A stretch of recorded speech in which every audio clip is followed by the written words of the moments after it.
Kuterekwa imibiri y'abatutsi bituruka ku rwango bamwe muri bo batari bakira, batari barekura, batari bitandukanya narwo. Iyi ni PBO Entertainment TV, turi ku itariki 16 ukwezi kwa gatandatu 2025. Imibiri 320 yabishwe muri jenoside yakorewe abatutsi mu 1994 yari iherutse kuboneka mu murenge wa Nyamata mu karere ka Bugesera mu ntara y'Iburasirazuba, yashyinguwe mu cyubahiro ku itariki 14 Kamena 2025 mu rwibutso rwa jenoside yakorewe abatutsi rwa Ntarama. Abafite amakuru y'ahakiri imibiri itari yashyingurwa bongeye gusabwa kuyatanga kuko bifasha ababo kuruhuka. Ni igikorwa cyitabiriwe n'abayobozi banyuranye barimo Minisitiri w'Ubumwe bw'Abanyarwanda n'Inshingano Mboneragihugu Dr Bizimana Jean Damascene, Guverineri w'Intara y'Iburasirazuba Rubengisa Prudence, abayobozi batandukanye n'abaturage. Ku wa 10 Mata 2025 nibwo mu mudugudu wa Gatare ya gatatu mu kagari ka Nyamata Ville mu murenge wa Nyamata hatangiye kuboneka imibiri y'abatutsi bishwe muri jenoside. Yabonywe ahacukurwaga umuyoboro w'amazi. Rwamuninge Maurice uri mu barokokeye Ntarama yatanze ubuhamya avuga ko jenoside yakorewe abatutsi yatangiye muri Nyamata ku itariki 11 Mata 1994, ubwo mu gitondo imodoka nyinshi zirimo interahamwe zari zuzuyemo zahanyuze ku musozi wa Kayumba zisaba abantu ngo baze muri Nyamata. Yakomeje avuga ko bahise batangira kugenda barasa abatutsi bose, abasigaye batangira kujya kwihisha mu bihuru kugeza ubwo banahungiye ku nsengero henshi barahicirwa. Yashimiye inkotanyi zabohoye igihugu, anashima ko ubu ari mu gihugu cyiza kizira ivangura. Bitega Joseph yavuze mu izina ry'imiryango yabonye ababo ikanabashyingura mu cyubahiro. Yashimiye leta idahwema gushakira abanyarwanda ibyiza, avuga ko abarokotse bafite icyizere cyinshi kuko bongeye kubaho kandi neza. Mu magambo ati icyizere kuri benshi cyaragarutse kuko iyo usubije amaso inyuma usanga hari aho twavuye n'aho tugeze heza mu kwiyubaka. Minisitiri Dr Bizimana Jean Damascene yasabye abagifite ingengabitekerezo ya jenoside kwitandukanya n'urwango bahatojwe n'abateguye bakanashyira mu bikorwa umugambi wa jenoside.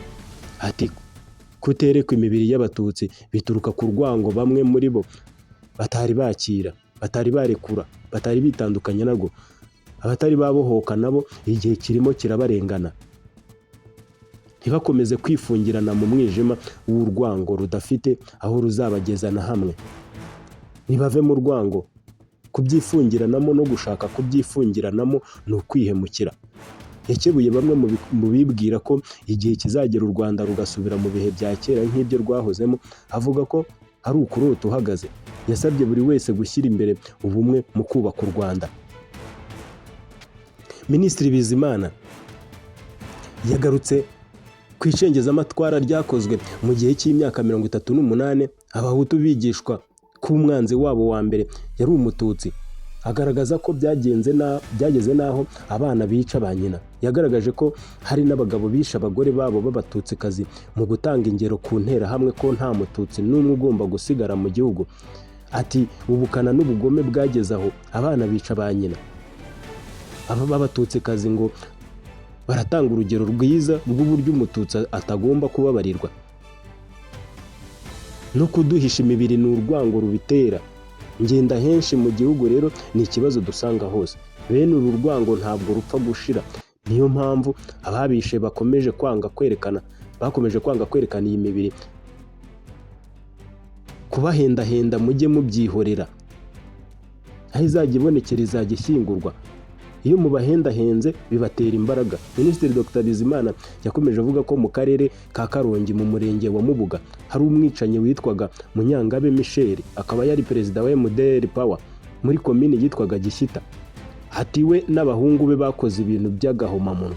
Bagiye kwica bahera kuri nyina w'umututsikazi, undi nawe ahera ku mugore we w'umututsikazi. Barabica mu buryo bwo gutanga urugero ko nta mututsi ugomba gusigara mu Rwanda. Uwo mubyeyi wazize urushako n'urubyaro rubi yitwa Nyirabayuru Margarita. Minisitiri Dr Bizimana yakomeje avuga ko undi mwicanyi wakoze amahano nk'ayo ari uwitwa Edouard Niyitegeka uvuka i Cyangugu mu karere ka Rusizi. Jenoside yakorewe abatutsi yabaye Niyitegeka akora mu ruganda rw'ibiriti i Butare. Yavuze ko nawe yabanje kwica umugore w'umututsikazi mu buryo bwo gutanga urugero ku nterahamwe ko nta mututsikazi uwo ari we wese ugomba gusigara mu Rwanda. Minisitiri Dr Bizimana yavuze ko kandi hari abatutsi bari barahinduje indangamuntu bigira abahutu biranabahira, harimo uwitwa Kabarisa wabaye perefe wa Butare. Uyu kimwe n'abandi benshi barishwe kuko bari bazwi ko bahinduje ibyangombwa ariko ari abatutsi. Tukiri kuri iyi ngingo ijyanye na jenoside yakorewe abatutsi muri 1994, ubuyobozi bw'intara y'Iburengerazuba bwamaze gutangaza ko bugiye kwandika igitabo ku buzima bw'abari abakozi bayo bishwe muri jenoside yakorewe abatutsi kugira ngo bijye biyifasha kwibuka imico n'imibereho y'abaranze. Byatangajwe ku itariki 13 Kamena 2025 mu gikorwa cyo kwibuka ku nshuro ya 31 abari abakozi ba perefegitura ya Cyangugu, Kibuye na Gisenyi bishwe muri jenoside.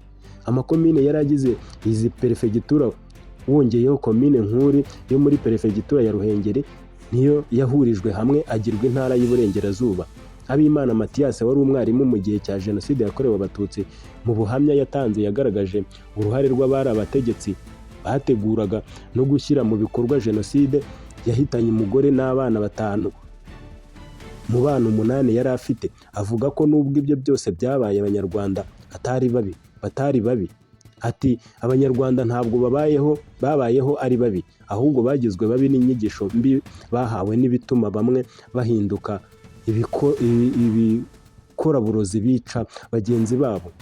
Igihugu cyacu kiratera intambwe nziza mu kongera kwiyubaka. Umuyobozi wa Ibuka ku rwego rw'igihugu Dr Gakwenzire Philbert yasabye intara y'Iburengerazuba kwandika iki gitabo. Yavuze ko kubona amakuru bitagoye kuko Minisiteri y'Abakozi ba Leta n'Umurimo n'ikigo cy'ubwiteganyirize baba bafite imyirondoro yose y'abakozi ba Leta. Ati kugeza ubu usanga imbaraga zimaze gukorwa hagenda hagaragara izina ry'umuntu.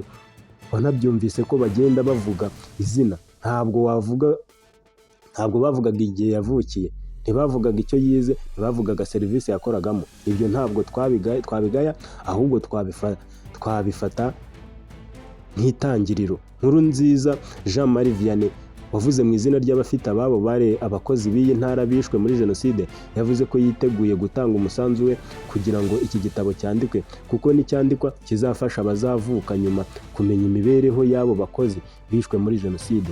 Ati kwibuka umuntu ntabwo bihagije kwibuka amazina gusa, ahubwo umuntu yibuka n'ibikorwa yakoze. Byaba byiza abantu bakabyigiraho ndangagaciro yo kwitanga no gukorera neza igihugu. Guverineri w'intara y'Iburengerazuba Ntibitura Jean Bosco yavuze ko bagiye kwicarana na Ibuka na Minisiteri y'Ubumwe bw'Abanyarwanda bakarebera hamwe uko byakorwa. Ati kwandika iki gitabo ni igitekerezo cyiza kuko bidufasha kugumana ayo mateka, ariko ntabwo ari igikorwa cyakorwa n'intara yonyine. Tuzafatanya na Ibuka na Minisiteri y'Ubumwe kubera ko bo bafite mu nshingano kubungabunga amateka ya jenoside yakorewe abatutsi. Magingo aya hamaze kumenyekana amazina y'abagera ku 133 bari abakozi b'iyi ntara bishwe muri jenoside yakorewe abatutsi. Icyakora ngo hari andi mazina uturere twohereje mu ntara akiri gusuzumwa. Naho guverineri w'intara y'Amajyaruguru Mugabo wa Gahonde Maurice yanenze abikorera bijanditse muri jenoside yakorewe abatutsi, asaba abacuruzi bo mu karere ka Musanze kuba umusemburo w'iterambere no kutarangwa n'amacakubiri. Yabigarutseho ubwo mu karere ka Musanze bibukaga abikorera bazize jenoside yakorewe abatutsi. Ni igikorwa cyabereye ku rwibutso ruri mu ngoro y'ubutabera ya Ruhengeri. Guverineri w'intara y'Amajyaruguru Mugabo wa Gahonde yibukije abikorera bo mu karere ka Musanze ko iyo bibuka baba basubiza abagenzi babo agaciro bambuwe, kuko harimo n'abishwe nabo bakoranaga bakora umwuga umwe. Ati muri 1994 twabuze benshi bikoreraga b'abatutsi kuko babwisangagamo nyuma yo kuvutswa amashuri cyangwa imirimo ya leta.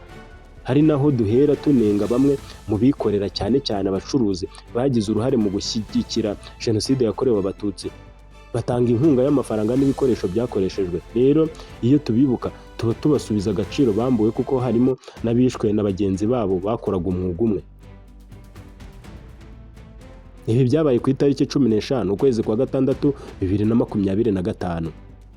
Perezida wa Ibuka mu karere ka Musanze Rusisiro Festo avuga ko abikoreraga bazize jenoside ari amaboko igihugu cyabuze. Ati abikoreraga bazize jenoside yakorewe abatutsi ni amaboko igihugu cyabuze kuko batangaga imisoro bagahanga akazi kandi bari indashyikirwa zigamije iterambere ry'igihugu. Kuba barishwe n'igisebo kuri leta yariho n'abagize uruhare muri ubu bugizi bwa nabi bose, ariko natwe tugomba gufatanya n'abandi mu kubaka igihugu.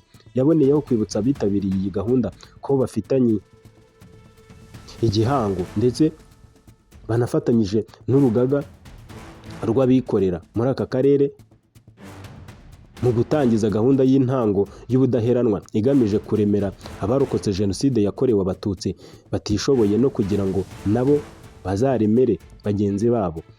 Abikorera bo muri aka karere baremeye abarokotse jenoside yakorewe abatutsi 20 miliyoni 13 zo kubafasha kwinjira mu bucuruzi. Perezida w'urugaga rw'abikorera mu karere ka Musanze Habiyaremye Jean yavuze ko hari abikorera babaye ibigwari bijandika muri jenoside. Ati hari abikorera babaye ibigwari banatera inkunga jenoside yakorewe abatutsi.